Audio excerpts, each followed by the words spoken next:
Hi, it's Justin Trudeau, Member of Parliament for Papineau, here in Kingston, meeting with young people.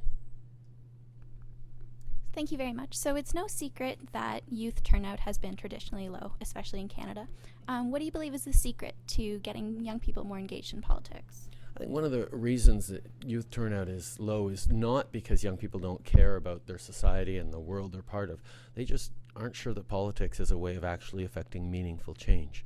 So for me, one of the issues that I try to work on is to show young people that politics can be something that they can be connected with, that they can be involved in, that they can be interested and impassioned by. Young people are spending a lot of time getting involved in single issue causes, be it Amnesty International or Greenpeace, or local issues like food banks or recycling depots. But to see that they could connect with politics, it takes presenting politics in a different way than the straight back and forth, infighting, partisan, extreme cynicism that young people get overwhelmed with. It's true. And you spoke at McMaster University the other day, and you called for a national discussion on post-secondary education with a focus on making it affordable. So you said that you want to make it affordable going into it and coming out of it. What did you mean by that? Well, I think one of the things that we have to accept is and understand is if Canada is going to be successful as an economy, people need access to post-secondary education of a top quality. They need to be able to follow their dreams. And the reality is for many people, not especially our Aboriginal students, but lots of students from sort of marginalized situations find large barriers to accessing post-secondary education. So we have to look at the barriers that exist, whether they be educational or situational or in many cases financial. We have to be reducing those barriers so everyone can access their potential. On the way out, a lot of people look at the debt they're going to be wielding and are extremely worried about it. And we're looking at different opportunities, things around reducing or eliminating interest payments on debt, looking at extending the terms, being more generous about how the repayments happen.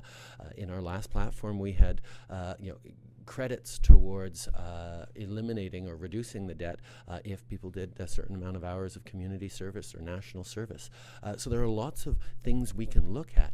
But I think the idea of a national conversation is bringing all the partners together, saying that the federal government has a role as a convener. Obviously, education is primarily provincial, but if we want to create a strong and well-educated country, all the different regions and provinces need to talk together about how we're going to achieve that. There leaves lots of room for variety in the provincial models, but a national conversation about how we make sure we're the best educated country in the world is something we need to have. I certainly agree on that one. So next, I was just wondering, what advice would you give to aspiring politicians? It's interesting because a lot of politicians will say, well, get involved, come out and volunteer in your local campaign, see how politics happens. And for some people, they get charged up about politics and they like the idea of being involved. And that's certainly one path. But the path I recommend is community involvement. Find a cause that interests you, that gets you worked up and passionate about, and try and have a difference, make an impact. Gather friends together, start an organization, get involved with a real organization, and learn how you can have an impact in the community and demonstrate that impact, and gather around you a network of people who believe in your capacity to get things done. So when you turn towards politics, you'll be bringing with you a whole bunch of people who already know your capacity to have an impact. So you're not just waiting for the party structure to help you out, but you're bringing to it an entire group of people who are believing that you can actually do it. It's interesting. And I know everyone tonight is really looking forward to your speech tonight. So thank you for coming to Kingston, and thank you from Queen's TV.